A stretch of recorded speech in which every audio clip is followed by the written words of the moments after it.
Hello and welcome to another To It For Media feature interview. I'm your host Jhaka and today I am joined by Interim Director of the Virgin Islands Public Service Learning Institute, Dr. Connie George. We have a lot to discuss, so you stay tuned.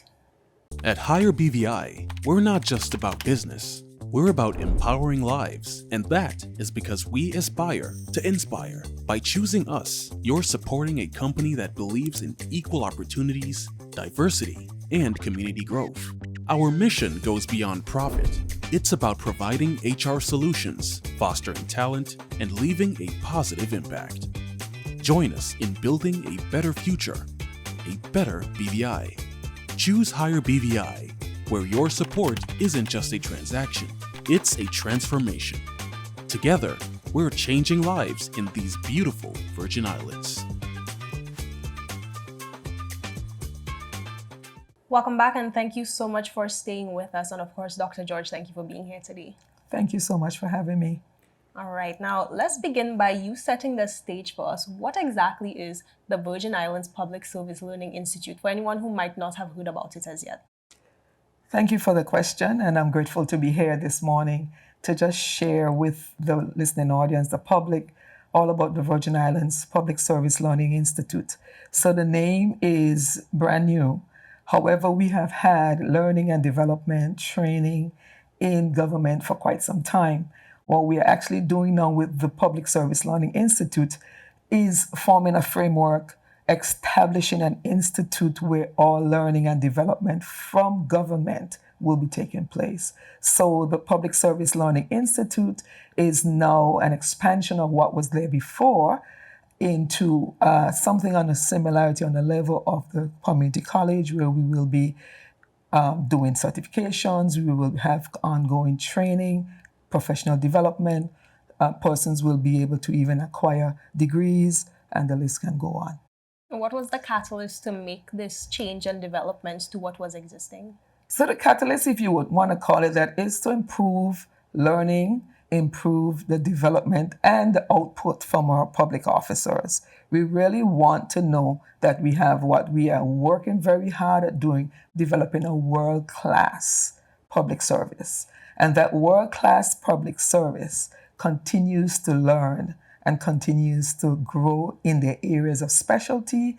They will be able to develop career pathways by which they can grow and mature and really make the public service their lifelong learning experience while they work. All right. Now, one of the things I've heard a lot about when it comes to the Institute is that it's available to every single public officer, regardless of position or grade. Could you expand on that a bit for us? So if I'm to expand on that statement, we want to ensure that every single public officer has the opportunity to improve, to grow, to mature in their sphere of influence.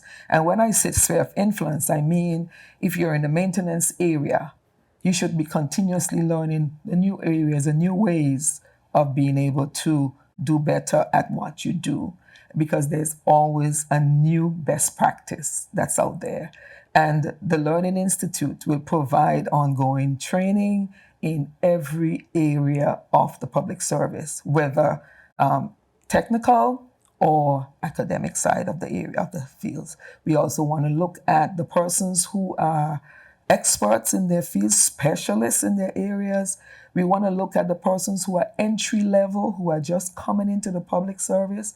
And I have to drop in here that we are getting ready to launch our Public Service 101 course. And that Public Service 101, we are targeting every single public service officer, as well as, or I should say, especially those who are coming in for the first time or who have been in the system maybe for the last 2 years, that we want to be sure that they know what working in the government is all about.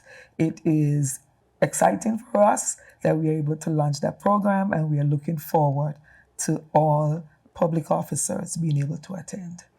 All right, now that you mentioned this being something that all the public officers will be involved in, that brings to mind the Essential Learning and Development Program. Yes. Would that be a course within that program, or is it something on its own? So Public Service Learning Institute will have very varying facets by which they can learn. We will have established courses. And this is where I would mention the MOU with the H. Laverty Style Community College.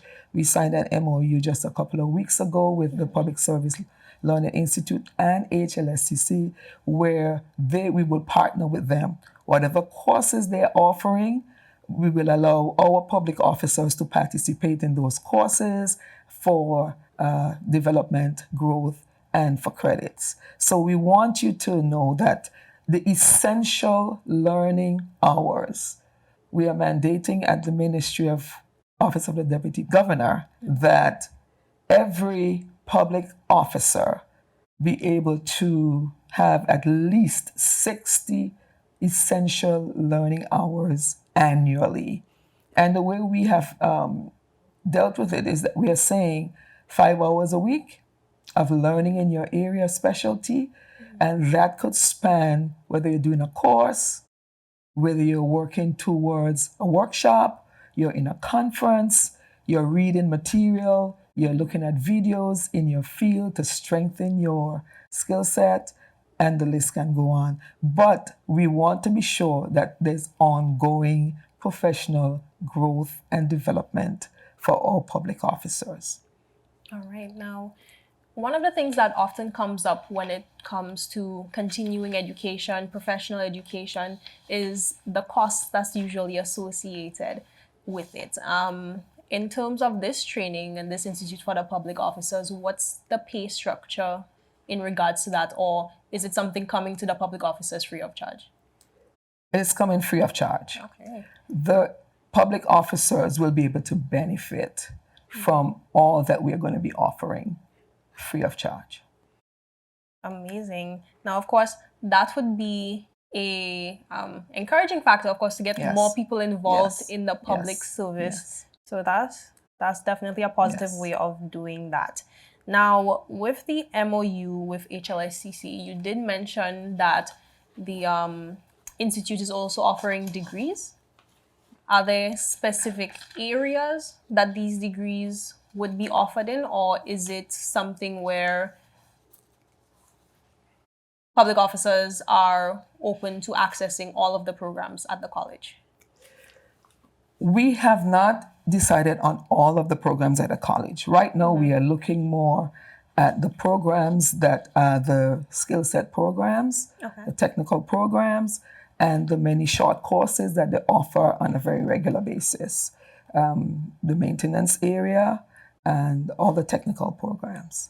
That's what we're looking at, because you would realize that for a Virgin Islander, the degree programs are already subsidized by government, and therefore it would make more logical sense to do the ones that are not already subsidized by government. We want to ensure that persons are able to build skills, capacity building, and competency, and the short courses do that very well. Right. Now, another significant factor of the Institute is its role in achieving the territory's sustainable development goals. Could you speak to us about that? Yes, the sustainable development goals for the government, for the territory, I want to mention them, the ones that we will be falling under. The Sustainable Development Plan 2036. National Goal number 2, education and learning. The Virgin Islands facilitates empowerment through innovative, creative, and vibrant learning. Outcome number 3, an educated and highly skilled population. National Goal number 5, good governance and leadership. The Virgin Islands embraces good governance, accountable government, and citizen participation. And then we have national outcome number 13, efficiency and effectiveness of government. So those areas are where the Institute will be fitting into the whole package of the Sustainable Development Plan 2036, where we will be ensuring learning, development of creative ideas. We've been showing innovation, vibrant learning for all our citizens, which will be finalized as a skilled population, highly skilled and educated population. Right. Now, would you agree that a program such as this would also contribute to combating brain drain from the territory? Because, of course, it's spoken about a lot that young people will go overseas, go to school, and then when they get there, they might not think of coming back because the opportunities are there already. But providing an opportunity for them to get this kind of training while working with the government, do you believe that would encourage them to, stay home and be a part of the progress of your territory? Most definitely. Most definitely. It can enhance that bit of our engagement with our students or public officers. We are targeting first and foremost persons who are already in the system, who are coming in as public officers. So they will definitely benefit from that. And I would also say that the Institute will also facilitate even overseas training where necessary and where it is available, that persons can gain scholarships to go abroad and study overseas. All right. Now, how do you think this will benefit the succession of the public service in terms of having skilled public officers in line to take up roles as more senior public officers go into retirement, and of course support the long-lasting culture of excellence in the public service? That is definitely one of our main goals, that we will be able to help officers to foster civil service excellence through design and delivery of our competency-based programs, promote continuous learning and development, support a high-performance culture with public sector, establish a cadre of experts, employees, and leaders as well. So everybody, we want to do that. Build strategic capacity in all public officers. Ensure continuity of institutional knowledge. That's so important, that we are able to pass on the information that builds a good public service from one group to the other. And it will indeed ensure continuity in all the ministries, standardized learning and development by roles and career paths, define pathways for upward mobility within the public service, motivate public officers to adapt to change and innovation while maintaining the standards of the public service. What I just shared with you are our main goals and objectives. And in there, you see the one that you asked about was to build a cadre of experts so that we can have the area's continuous succession planning going on. All right. Now, for public officers who are hearing this and are fully excited, of course, they would have heard of it through their work line, but now their whole family is getting a chance to hear about it and encourage them to engage. How do they go about signing up for these programs and ensuring that they are reaping the true benefits? Okay, so the Public Service Learning Institute, we have been doing some things already. We have had some CARICAD programs. We have had some locally arranged programs where they're via WebEx, they're online. Persons have been signing up already. So these things will come in their inboxes. They will see we are running this particular program and they will be able to sign up immediately for the programs. As we continue to expand, we will be submitting to the same medium forms, flyers, information that is going out there for what we will be offering on a very regular basis. Now, we may run courses once a year. We may run courses on an ongoing basis. It might just be for a set group of experts, and it will vary as we go on. We are getting ready in the month of October to run a program for maintenance workers. We are also looking at train the trainers program for customer service. And we will be doing the Public Service 101 course for quite a number of our public officers.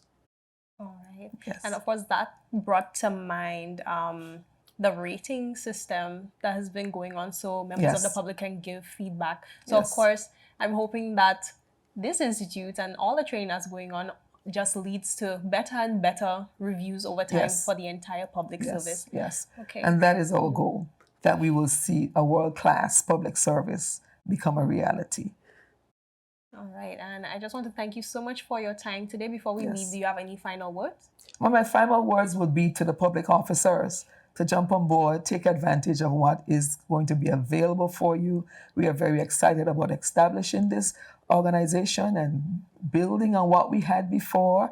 We are very excited about having learning and development available for all, whether you're at the entry level or you're at the very senior level. The programs will vary and there will be something for everyone. All right. Thank you so much for your time today, Dr. George. Thank you. And of course, viewers, thank you all for being here as well. Stay tuned to 284 Media for more great content. I'm Jhaka.